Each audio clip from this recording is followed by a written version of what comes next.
22대 국회 전반기 국회의장단을 선출하는 본회의를 하루 앞두고도 원구성 협상은 지지부진합니다. 여야는 오늘 다시 만나 상임위원장 배분 문제를 두고 의견을 나누지만 접점을 찾긴 어려울 거란 관측이 많습니다. 국회 연결합니다. 손효정 기자. 네, 국회입니다. 원구성 법정 시한이 사흘 앞으로 다가왔는데 협상 상황 전해주시죠. 네, 지난 주말 성과 없이 회동을 마무리한 국민의힘과 민주당은 각 당 원내 수석 부대표가 오늘 다시 만나 원구성 협상을 진행합니다. 하지만 법안 최종 관문인 법사위, 대통령실 등을 담당하는 운영위 등 핵심 상임위원장 자리를 놓고 이견은 여전합니다. 민주당은 정권 견제를 위해 두 상임위에 더해 과방위까지 확보해야 한다며 오는 7일까지 합의가 어렵다면 다수결로 상임위를 배분하겠다고 압박하고 있습니다. 반면 국민의힘은 관례대로 법사위는 원내 2당이, 운영위는 여당이 가져가야 한다며 양보할 뜻이 없음을 어제 열린 의원총회에서도 재확인했습니다.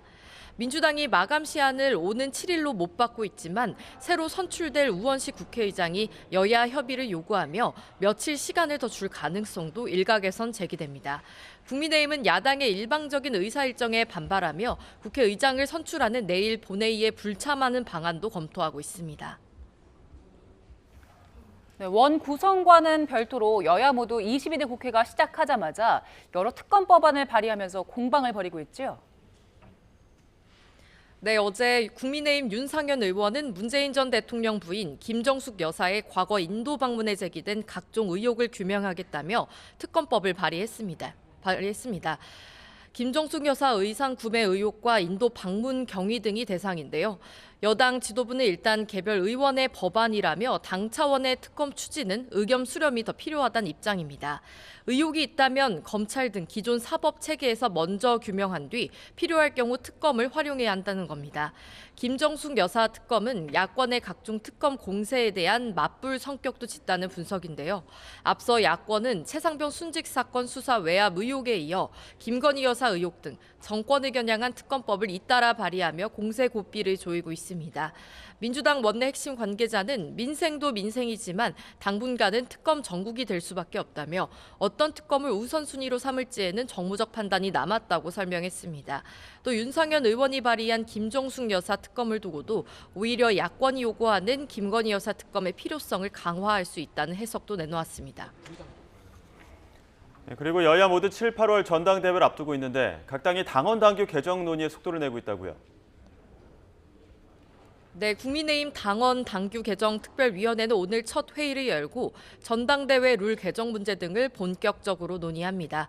당원 투표 100%로 당대표를 선출하는 지금의 규정을 고쳐 일반 국민 여론조사를 반영할지가 핵심 쟁점입니다. 현행 규정이 민심을 반영하기 어렵다는 지적에 따라 의원들을 대상으로 온라인 설문조사를 진행할 예정인데요. 당대표와 최고위원을 한꺼번에 선출할지 아니면 따로 뽑을지 이른바 지도체제 논의도 관심입니다. 황우여 비대위원장은 YTN과의 통화에서 지도체제 논의를 바라는 당내 요구를 누를 수는 없다며 특위가 이 문제를 검토해야 하지 않겠느냐고 말했습니다. 민주당도 국회의장, 원내대표 경선에 당원 의사 20%를 반영하는 등 당원권 강화 방안을 두고 당내 의견을 모으고 있습니다. 이재명 대표가 어제 5선 의원들과 오찬 회동을 한 데 이어 4선 의원 10명가량과 만찬 간담회를 진행했는데요. 신중론이 우세했던 5선 간담회와 달리 4선 의원들 가운데서는 10%만 반영하자 지도부 의견에 따르겠다 등 찬성론이 조금 더 많았던 것으로 전해졌습니다. 이 대표는 앞으로 3선 재선 의원들을 만나 추가로 의견을 수렴할 예정인데 내일 원외 지역위원장이 참석하는 연석회의에서도 본격 토론이 이뤄질 전망입니다. 지금까지 국회에서 전해드렸습니다.